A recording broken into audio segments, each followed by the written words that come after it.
नमस्कार, मी आशिष जाधव. G24च्या रोखोक मुलाखतीत तुमचं स्वागत आहे. राज्यासमोर आर्थिक संकट आहे का? तर होय आहे. कोरोना काळामध्ये जिथे आज 6 महिने झालेले आहेत, राज्याचा महसूल बुडतोय, उत्पन्न फारसं नाही आहे, उद्योग चक्र पाहिजे तशी गती घेत नाही आहे.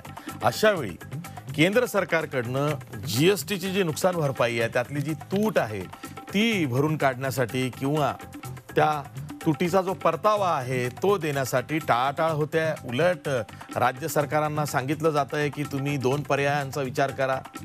97,000 कोटींचं कर्ज काढा, त्यातनं तुम्ही तुमचा कारभार सांभाळा. या बैठकीसाठी गेल्या सोमवारी राज्याचे जलसंपदा मंत्री आणि राष्ट्रवादी काँग्रेसचे प्रदेशाध्यक्ष जयंत पाटील हे दिल्लीत गेले होते. त्या बैठकीत ते होते.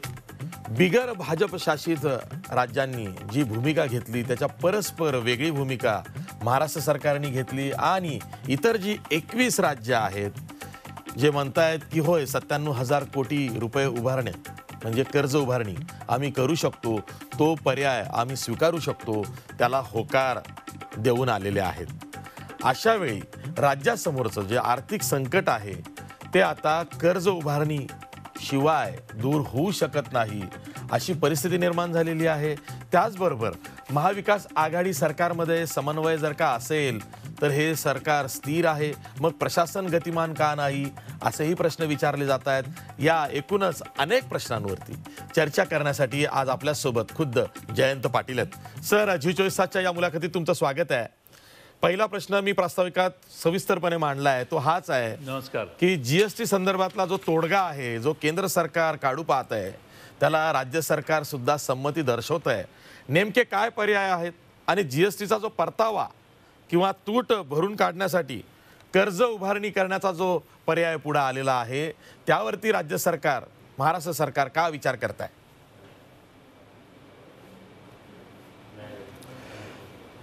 साधारणपणे या वर्षभरामध्ये भारतामध्ये सगळ्या भारतामध्ये GSTची जी तूट आहे ती जवळपास 3 लाख कोटी रुपये होईल असा अंदाज आहे. आणि त्यातली कोविडच्या या संकटामुळे 1,90,000 कोटी रुपये तूट होईल आणि 1,10,000 कोटी रुपये ही आर्थिक मंदी आणि बाकीच्या कारणामुळे होईल असा अंदाज आहे. आता ही तूट भरून काढण्याचे उपाय काय? कारण राज्यांची सगळ्यात महत्त्वाचा सोर्स सेल्स टॅक्स किंवा आता GST जो आहे तो विक्री कर आपण केंद्राच्या हातात दिला. आता केंद्राच्या हातात आपण सगळेच अधिकार दिलेले असल्यामुळं आज फार मोठं संकट राज्यांवर उभं राहिले. पूर्वी संकट आली तर राज्य वेगळे मार्ग काढायचे, पण आता राज्य कोणत्याही प्रकारचे वेगळे कर आकारणी कमी जास्तपणा करू शकत नाही.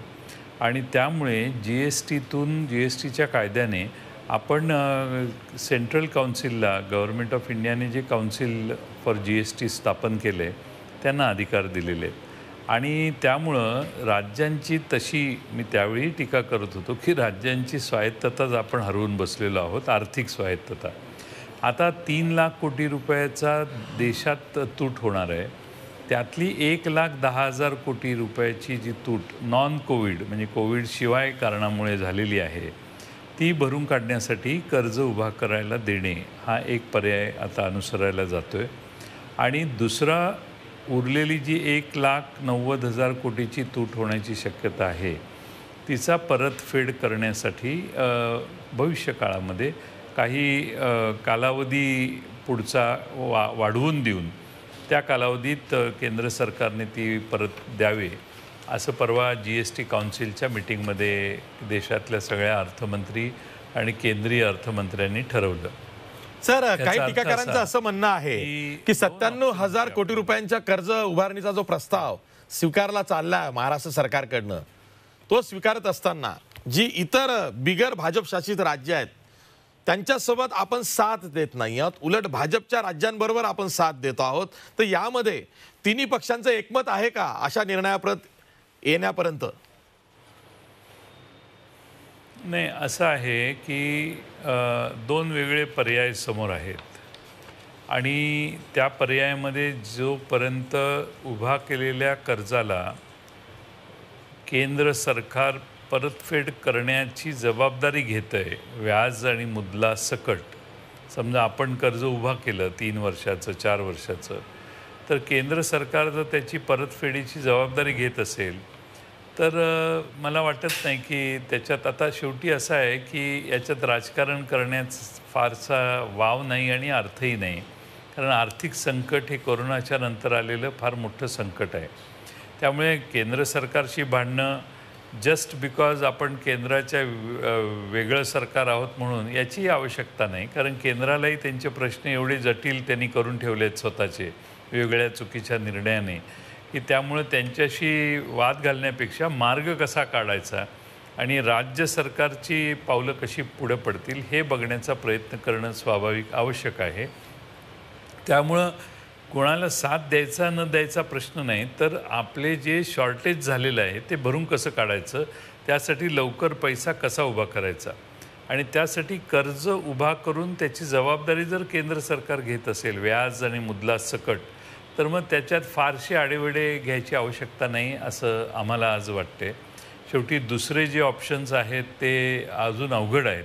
त्यामुळे त्यापेक्षा जो केंद्र सरकार आग्रहानं मांडतं आहे आणि त्याची जबाबदारी जर केंद्र सरकार घेत असेल तर मग त्याच्यात आम्ही उद्धव ठाकरे यांनी मुख्यमंत्र्यांनी केंद्राला पत्र पाठवले आणि आमच्या शंका सगळ्या व्यक्त केलेल्या आहेत आणि शेवटी त्यांना म्हटले की दुसरा कोणताच ऑप्शन नसेल तर हा जो तुमचा ऑप्शन तुम्ही प्रपोज करताय तो आम्ही नाईलाजाने स्वीकारू असं. सर, जर का कर्ज उभारणीतून राज्याच्या तिजोरीत पैसा येणार असेल तर मग त्याची गुंतवणूक ही विकास कामांमध्ये होईल किंवा ज्या विकास कामांना कोविडमुळे खीळ बसलेली आहे त्यांना चालना मिळेल?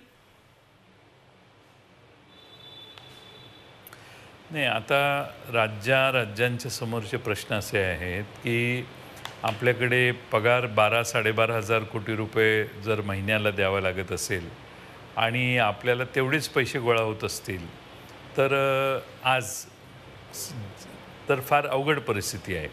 आता आपण जे म्हटलं त्यात समजा 15,000 कोटी रुपये गोळा झाले तिजोरीत नॉर्मल रुटीनने आता, तर जे 3,000 कोटी रुपये आहेत ते विकासावरच खर्च होतील किंवा असे केंद्र सरकारच्या या कॉम्पेन्सेशन स्कीममधून आपण जर पैसे घेतले तर त्याच्यामध्ये राज्य सरकारच्या बजेटमध्ये ज्या तरतुदी विकासाच्या दाखवलेल्या आहेत त्याच्यावर प्राधान्याने खर्च होतील.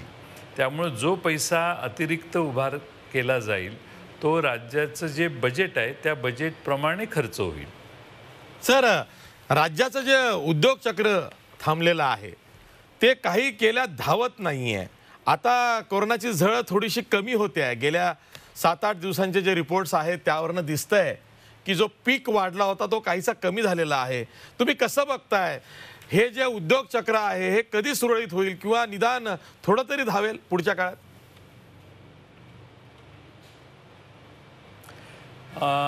आजच आत्ता मंत्रिमंडळाच्या बैठकीमध्ये आम्ही कोरोनाच्या परिस्थितीचा आढावा घेतला आणि त्यात चित्र बऱ्याचशा प्रमाणात केसेस कमी झाल्याचं चित्र दिसतंय. पण आता दुसऱ्या बाजूने आपण रेल्वे चालू करणार, जसे जसे आपले ओपनिंग्ज वाढतील तसे तसे आपल्या केसेस वाढण्याचाही संभव आहे आणि केंद्र सरकारची एक हेल्थ डिपार्टमेंटची साधारणपणाने मॅथमॅटिकल कॅल्क्युलेशन करून एक्स्ट्रापोलेट करून भविष्यात काय होईल याचं प्रेडिक्शन असतं. त्यात त्यांनी आणखीन केसेस वाढतील असंही प्रेडिक्शन दिलेलं आहे. त्यामुळं संकट पूर्ण गेलं आहे अशा आविर्भावात राहण्याची गरज नाही. आपल्याला आज सगळ्यात मोठी अडचण जी होती आणि मुख्यमंत्र्यांचा हा सुरुवातीपासून मुद्दा होता की ग्रामीण भागात लोक गेले आणि तिकडं कोरोना वाढला तर तिथं कॉटांची व्यवस्था आपली कमी पडेल आणि तसा काही प्रकार काही जिल्ह्यात आपल्याला अनुभवायला मिळाला. त्यामुळं आपल्यासमोर काही प्रश्न तयार झाले पण त्याच्यावरही आपण मात केली. सर्व शक्तीपणाला लावून आपण सगळ्या जिल्ह्यामध्ये खाटांच्या व्यवस्था केल्या.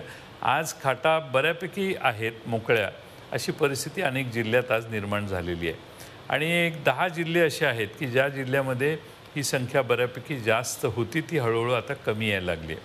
परंतु आपण जो मुद्दा मांडला की उद्योग पुढं गेला पाहिजे, तर एक चांगली माहिती अशी मी सांगू शकतो की सप्टेंबर महिन्यामध्ये बरेचसे उद्योग चालू झालेले दिसत आहेत आणि ऑक्टोबर महिन्यातही हे चित्र आणखीन सुधरेल. आणि मला वाटतं की करोनाबरोबर राहण्याची सवय करून आता महाराष्ट्रातली उद्योजक आणि व्यापारी आणि सगळ्यांनी काम करायला ठरवले असं दिसतं एकंदर. त्यामुळे हळूहळू मला असं वाटते की नोव्हेंबरच्या शेवटी जवळपास 80-90% व्यवसाय चालू होतील. पूर्ण गतीनं चालू व्हायला कदाचित डिसेंबर उजडेल. आणि मला वाटतं की हे संकट या आर्थिक वर्षापुरतंच मर्यादित राहण्यात आपल्याला यश मिळेल. सर, एक दुसरा प्रश्न आहे जो देशभर गाजतोय, तो म्हणजे कृषी कायद्यांचा. जे 3 कायदे 3 महिन्यापूर्वी अध्यादेश काढले होते, नंतर विधेयकाचे ते कायदे झालेले आहेत. त्याला महाराष्ट्र सरकारनं विरोध केलेला आहे. महाराष्ट्र सरकारचं म्हणणं आहे की यामध्ये काही उणिवा आहेत, त्या दूर करून त्याची अंमलबजावणी झाली पाहिजे. तर तुम्हाला राष्ट्रवादी काँग्रेसचे प्रदेशाध्यक्ष म्हणून, राज्याचे मंत्री म्हणून काय उणिवा दिसतात, त्या कशा दूर झाल्या पाहिजेत, जेणेकरून महाराष्ट्राच्या शेतकऱ्याच्या हिताचे कायदे महाराष्ट्रात राबवले जातील, असा जो मानस तुमच्या सरकारने व्यक्त केला आहे तो त्यातनं दिसेल? एक म्हणजे महाराष्ट्रातल्या शेतकऱ्याला उघड्यावर पडून द्यायचं नाही, हा आमच्या सरकारचा निर्धार आहे. कुणी कितीही वेगवेगळे कायदे आणले तरी आमचा केंद्रबिंदू हा महाराष्ट्रातला शेतकरी आणि शेतमजूर आहे. त्यांचं एक्सप्लॉयटेशन होणार नाही हे बघण्याची काळजी आम्ही घेतोय, नंबर 1. आणि त्यामुळं त्यातून हे जे कायदे आलेले आहेत त्यात बाजार समित्या चे अधिकार मर्यादित करणं, बाहेर शेतकऱ्यांना आपला माल वेगळ्या प्लॅटफॉर्मवर विकायला संधी देणं, असे सगळे गोष्टी असताना तिथं आधारभूत किंमत याचंही महत्त्व राहिलं पाहिजे.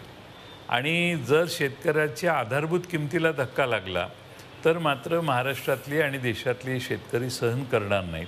त्यामुळं केंद्र सरकारने या कायद्यात दुरुस्ती करताना, नवे कायदे आणताना भारतातल्या ज्या आधारभूत किमती ठरवलेल्या आहेत किंवा ठरवण्याचं मेकॅनिझम आज नाही, स्वातंत्र्याच्या प्राप्तीपासून काँग्रेस सरकार असतानापासून जे ठरवण्याची पद्धत या देशात निर्माण झाली, त्या पद्धतीनं या देशामध्ये आधारभूत किमती मागच्या 20 वर्षात जास्त मोठ्या प्रमाणात आधारभूत किमतीची सिस्टीम बसली, त्याला दुर्लक्षित करता येणार नाही.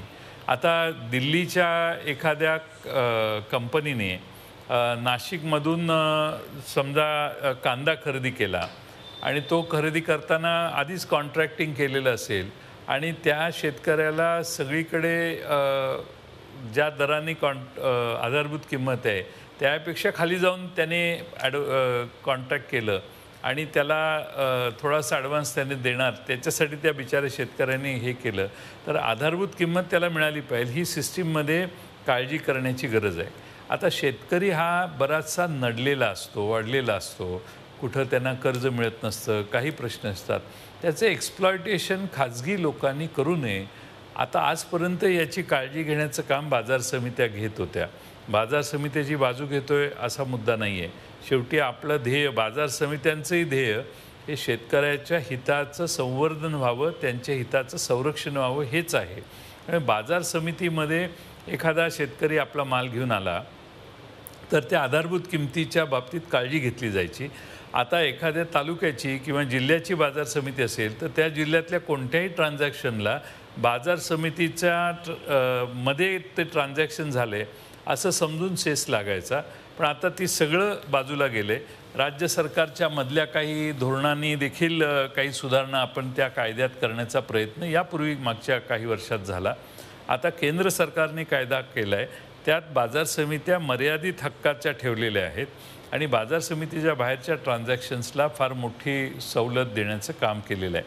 अपेक्षा अशी आहे की बाहेरचे अजून लोक ट्रेडिंगमध्ये यावेत, शेतकऱ्यांचा माल ट्रेड जास्त व्हावा, अशा काही गोष्टी आहेत. आता इसेन्शियल कमॉडिटी ॲक्टमधून कांदा काढलेला होता, तरी देखील घोषणा केलेली केंद्रानं, तरी देखील 2 महिन्यात केंद्राने कांद्याची निर्यात बंदी केली. तर आपणच निर्णय घ्यायचे आणि आपणच 2 महिन्याने त्याच्या विरोधी काम करायचं, हे धोरण पूर्णपणाने केंद्र सरकारने सोडलं पाहिजे. जर शेतकऱ्याचा माल बाजारात गेला आणि त्यात दराची तफावत निर्माण झाली तर त्याचा फायदा चांगल्या पद्धतीनं शेतकऱ्याला मिळाला पाहिजे. त्यासाठी कोणतं मेकॅनिझम आहे याचा काही खुलासा याच्यात होत नाही. कॉन्ट्रॅक्ट फार्मिंग, आता उदाहरणार्थ पंजाबमध्ये, हरियाणामध्ये, उत्तर भारतात बऱ्याच ठिकाणी गव्हाचं कॉन्ट्रॅक्ट फार्मिंग जर झालं तर आज केंद्र सरकार STC किंवा फूड कॉर्पोरेशन ऑफ इंडियाकडून तिथं गहू मोठ्या प्रमाणावर आधारभूत किमतीच्या जवळ आधारभूत किमतीने खरेदी करतो. ते संरक्षण जाण्याची शक्यता देखील तिथल्या शेतकऱ्यांना वाटते. म्हणून तिथल्या लोकांचा फार मोठा विरोध या कायद्याला आहे. किंबहुना केंद्र सरकारच्या सरकारमध्ये असलेले पक्ष हे सरकार सोडून बाहेर गेले अकाली दलासारखे. त्याचं मूळ कारण असं आहे की तिथल्या शेतकऱ्यांना त्याचं संरक्षण होईल असं वाटत नाही. त्यामुळं शेतकऱ्याच्या हिताला बाधा येणारं जर हे आता काय आत्ताच कायदा मांडलेला आहे. काही शेतकऱ्यांच्या मध्ये काम करणाऱ्या कार्यकर्त्यांचं मत आहे की हे असं व्हावं म्हणून. काही ॲडव्हेंचरिस्ट कार्यकर्ते असतात त्यांचं म्हणणं हे व्हावंच म्हणून. पण आमच्या राजू शेट्टी साहेबांचं मत आहे की शेतकऱ्याचं एक्सप्लॉयटेशन होऊ नये याची काळजी कोणीतरी घेतली पाहिजे आणि जी रास्त आहे त्यामुळे शेतकऱ्याचं एक्सप्लॉयटेशन जर होत असेल या नव्या कायद्यात तर मग सगळा शेतकरी रस्त्यावर येईल. आम्ही महाराष्ट्र सरकारची ही भूमिका आहे की शेतकऱ्याचं हित जपण्याच्यासाठी जे जे करता येणं शक्य आहे ते आम्ही महाराष्ट्रात करू. काही चुकीची पद्धत आणि रूढी आणि परंपरा ज्या पूर्वी होत्या ज्याचा शेतकऱ्याला पूर्ण संरक्षण होतं त्या मोडून नवीन करणार असेल नव्याचं स्वागत करायला काहीच हरकत नाही. पण नव्याचं स्वागत करताना त्याच्यातनं शेतकरी भरडला जाऊ नये, ग्रामीण भागातली अर्थव्यवस्था संकटात येणार नाही याची काळजी घेतली पाहिजे. मग उद्या केळीचं कॉन्ट्रॅक्ट फार्मिंग झालं जळगाव जिल्ह्यात, कांद्याचं कॉन्ट्रॅक्ट फार्मिंग झालं, उदाहरणार्थ आणखीन सोयाबीनचं कॉन्ट्रॅक्ट फार्मिंग झालं तर त्यात शेतकऱ्याच्या हिताला बाधा येणार नाही. समजा उद्या दर पडले तर तो जो खाजगी व्यापारी आहे तो त्यांनी दिलेला शब्द दिलेला करार त्याचं ऑनर तो करेल का, त्याच्यासाठी काय व्यवस्था. मग अशा पद्धतीनं त्या शेतकऱ्याच्या बरोबर जो करार करणार आहे त्याचंही रजिस्ट्रेशन कुठंतरी झालं पाहिजे. त्यालाही त्याच्यावरही अंकुश असला पाहिजे. त्याने शेतकऱ्याला जर कुठं फसवलं तर त्याला तुरुंगात घालायची व्यवस्था काय आहे का. शेवटी काहीतरी भीती तर पाहिजे. व्यापार करणाऱ्यांना भीती दाखवू नये या मताचे आम्ही पण आहोत. पण शेतकऱ्याचा जिथं संबंध आहे त्याला असे अनेक शेतकरी आहेत की ज्यांनी माल दिल्लीला पाठवला आणि पैसेच परत आले नाहीत. मी माझं उदाहरण सांगतो. मी एकदा ढबू मिरची केलेली 1993-94ला रंगीत आणि ती दिल्लीला एका व्यापाऱ्याला पाठवायचो. 1-2 महिने 3 महिने 4 महिने चांगला दर दिला आणि नंतरच्या कन्साइनमेंटला जरा थोडा भेजताव करून परत पुढचे पैसेच त्यांनी पाठवले नाहीत. आपण काही करू शकलो नाही. त्यामुळे सांगण्याचा मुद्दा असा की कोणत्याही परिस्थितीत शेतकऱ्याचं एक्सप्लॉयटेशन होणार नाही याची काळजी घ्यावी ही आमची भूमिका आहे. सर, धोरणात्मक निर्णयांवरती आपण बरीच चर्चा केलेली आहे. अलीकडे हे दुर्मिळ झालेलं आहे माझ्यासाठी की धोरणात्मक सरकारच्या बाबींवरती आमचंही फारसं लक्ष चर्चेच्या निमित्तानं जात नाही आहे. कारण इतके नाहक वाद पुढे आलेले आहेत, वेगवेगळी वाद पुढे आलेली आहेत. तर त्या अनुषंगानं मला एक प्रश्न विचारायचा आहे जो राज्यासाठी खूप महत्त्वाचा आहे. मराठा आरक्षणाचा रस्त्यावरची लढाई लढण्याचे इशारे दिले जात आहेत, धमक्या दिल्या जात आहेत. ही परीक्षा रद्द करा, ती करू नका. सरकारसमोर रोज मराठा आरक्षणाच्या निमित्तानं 1 ना 2 प्रश्न उपस्थित असतात. आजही मंत्रिमंडळाच्या बैठकीमध्ये अजेंड्यावरती हा प्रश्न कुठला तरी असेलच. यातनं कसा मार्ग काढणार? नाही, मराठा आरक्षण हे टिकलं पाहिजे याच्यासाठी सरकारने पूर्ण ताकद पणाला लावलेली आहे. आणि एक गंमत याच्यातला एक गंमत म्हणण्यापेक्षा एक साधर्म्य सांगतो की देवेंद्र फडणवीसांचं सरकार होतं त्यावेळी जे वकील आर्ग्युमेंट करत होते तेच वकील आज आमच्याकडून आर्ग्युमेंट करतायत. उलट आम्ही 2 चांगले वकील ॲडिशनल दिलेले आहेत. आणि हा जो सुप्रीम कोर्टाच्या 3 जजचा बेंचचा जो निकाल आला आहे तोही निकाल असा आहे की या वर्षीच्या भरतीला आणि या वर्षीच्या प्रवेशाला त्यांनी मज्जाव केला. आता जर तुम्हाला त्याचं ऑब्जेक्शनच असेल किंवा होतं तर या आरक्षणाचा अंतिम निकाल लागेपर्यंत नाही, फक्त एवढंच वर्ष का त्यांनी टार्गेट केलं हे कळायला मार्ग नाही. आता सुप्रीम कोर्टाचा अवमान करता येत नाही आणि करूही नाही म्हणून त्याबद्दल मी भाष्य करत नाही. पण आमच्या सरकारने पुढं जाऊन मोठ्या बेंचसमोर अर्ज करायचं ठरवलेलं आहे. आणि त्याच्यात ह्याची चर्चा न झालेल्या म्हणजे ज्याच्याबद्दल आर्ग्युमेंट झाले नाही, ज्याची मागणी नाही, असा हा मध्येच स्टे जो आलेला आहे त्याच्यावर आम्ही सुप्रीम कोर्टाच्या मोठ्या बेंच समोर जाऊन आर्ग्युमेंट्स करणार आहोत आणि तेच वकील आहेत. पूर्वी जे सर होते ते अधिक ॲडिशनल 1-2 चांगले वकील आम्ही दिलेले आहेत. ठीक आहे. आणि मला खात्री आहे की सुप्रीम कोर्टाच्या मोठ्या बेंचच्या समोर गेल्यावर आमचं हे जे तात्पुरती जे स्टे आलेला आहे तो उठावा असा आमचा प्रयत्न आणि उठेल असा आमचा आत्मविश्वास आहे. आणि मग त्या सगळेच जे अशा केसेस आहेत त्या केसेसच्या बरोबर आमचाही निकाल जेव्हा लागेल तोपर्यंत मराठा आरक्षणाला कुठंही स्टे येऊ नये असा आमचा सुप्रीम कोर्टासमोर युक्तिवाद आहे. सर, तुम्ही सांगलीचे नेते आहात. तुमच्या एका बाजूला सातारचे राजे, दुसऱ्या बाजूला कोल्हापूरचे राजे. दोन्ही राजे मराठा प्रश्नावरती अजून तरी एका व्यासपीठावरती एकत्र आलेले नाहीत, पण त्या प्रश्नावरती एकत्र आहेत असं त्यांचं म्हणणं आहे. तर यात तुम्ही तोडगा कसा काढणार?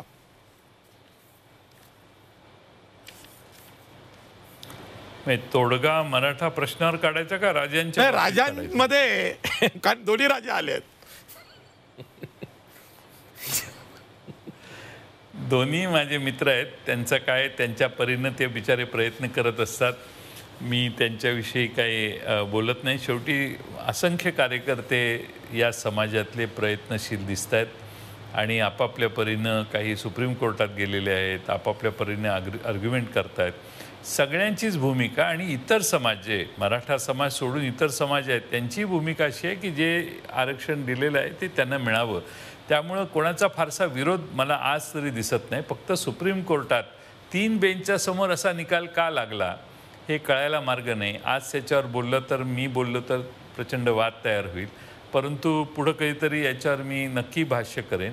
पण मोठ्या बेंचसमोर गेल्यावर हा प्रश्न सुटेल अशी आम्हाला आशा आहे. ठीक आहे. जयंत पाटील असल्यावरती राजकीय प्रश्न विचारू नये असं कोणालाही वाटणार नाही. मला तरी मोह आवरत नाही. शेवटचा प्रश्न. अनेक मुहूर्त या आधी निघून गेलेले आहेत. या महिन्यातले 2 मुहूर्त अजूनही बाजारात त्याची खूप चर्चा आहे की या मुहूर्तांवरती महाविकास आघाडी सरकार पडेल. तर या चर्चेला मुठमाती कधी मिळेल? हा जो मुहूर्त काढणारा, आपण मुहूर्त कुणाकडून काढतो आशिष? मुहूर्त काढून कोण देतं ते सांगा. हा, एखादा ज्योतिषी किंवा भविष्यकार जो काय असेल. हा जो पंचांग बघणारा आहे त्यालाच तुम्ही जाब विचारायला पाहिजे की तू सारखा मुहूर्त काढतोस पण कुठलाच मुहूर्त जुळेना झालाय, जमत नाहीये. असं होत नाही. सरकार पाडणं ही साधी गोष्ट नाही आहे. महाराष्ट्रातल्या 3 पक्षांनी एकत्रित येऊन हे सरकार स्थापन केलेलं आहे. हे सरकार स्थिर आहे. आम्ही कोविडमुळं आज प्रसंग एवढा गंभीर आहे की आम्हाला राजकारण करण्यासाठी आम्ही वेळही खर्च करत नाही. कोविड हा एवढा गंभीर प्रश्न आहे की सरकार पाडण्याची मनीषा बाळगणाऱ्या लोकांच्या मनात सरकारच्या बाबतीत आणि सत्तेच्या बाबतीत कसा प्रश्न मनाला येतो हेच मला कळत नाही. उलट त्यांनी झोकून ह्या कोविडच्या लढाईत सहभागी व्हायला पाहिजे होतं आणि त्यामुळं सरकार पडणार नाही. कोणाच्या प्रयत्नाचा भाग असो अगर नसो, आमचं सरकार स्थिर आहे. आमचं सरकार कोविडमुळं आज गती, तुम्ही मगाशी ज्याचा उल्लेख केला, सगळं रहाटगाडगं अर्थशास्त्राचं थांबलेलं आहे आणि प्रत्येक सरकारचंच नाही, या महाराष्ट्रातल्या प्रत्येक घरातली चूल मंदावलेली आहे. मी म्हणेन बंद पडली असं सगळ्यांचं मी म्हणणार नाही, पण मंदावलेली आहे. आज आपल्याला पुन्हा माणसाला ताकद देऊन सामान्य माणसाला उभा करण्याचं मोठं आव्हान आहे. त्यावेळी राजकारण करण्यात विरोधकांनी लक्ष घालू नये आणि वेळ घालू नये. सरकार कुणाचं आहे यापेक्षा आपण सगळ्यांनी मिळून हे आलेलं महामारीचं संकट आणि आर्थिक संकट आणि सामाजिक संकट यानंतर निर्माण होणारं, कारण बेकारी तयार झाल्यानंतर फार मोठं सामाजिक संकट येत असतं आणि सोशल अनरेस्ट हळूहळू वेगवेगळ्या मार्गाने लॉ अँड ऑर्डरचे इश्यूज तयार होतात. त्यामुळे ह्या सगळ्यांकडे अतिशय जबाबदारीनं विरोधी पक्षानेही आणि सत्तारूढ पक्षानेही बघणं आवश्यक आहे आणि यातून मार्ग काढून हे वर्ष आपल्या जगासाठी, म्हणजे नुसत्या महाराष्ट्राचं म्हणत नाही, भारतासाठी आणि जगातल्या अनेक राष्ट्रांसाठी संकटाचं होतं. मार्ग काढण्यासाठी आपण एकसंघ असलं पाहिजे. सरकार पाडणं आणि न पाडणं या खोलात कोणी जाऊ नये आणि ज्यांना सरकार पाडण्याची इच्छा असेल त्यांच्यासाठी सांगतो आशिष आपल्यामार्फत की महाराष्ट्राचं सरकार पडणं शक्य नाही. महाराष्ट्रातल्या जनतेनं निवडून दिलेलं एक मताने, आणि काही लोकांना वाटतं की आपले 104 105 आमदार निवडून आले म्हणजे आपलंच सरकार यायला पाहिजे होतं. तसं नाही. दुसरीकडची बेरीज मोठी झाली. ती बेरीज कशी झाली तर लोकांनी त्यांना मतं दिली म्हणून झाली. त्या मतांची बेरीज केली तर महाराष्ट्रातल्या बहुसंख्य लोकांना अपेक्षित असणारं सरकार सत्तेवर बसल्यावर पाडण्यापेक्षा विरोधी पक्षाची जबाबदारी पार पाडणं हे जास्त संयुक्तिक आहे असं मला वाटतं. ठीक आहे, तुम्ही वेळात वेळ काढलात, ही मुलाखत दिली त्याबद्दल धन्यवाद. हे होते राज्याचे जलसंपदा मंत्री आणि राष्ट्रवादी काँग्रेसचे प्रदेशाध्यक्ष जयंत पाटील. त्यांनी नेहमीप्रमाणे त्यांच्या शैलीत उत्तरं दिलेली आहेत. इथेच थांबूया. पाहत राहा झी 24 तास. रहा एक पाऊल पुढे.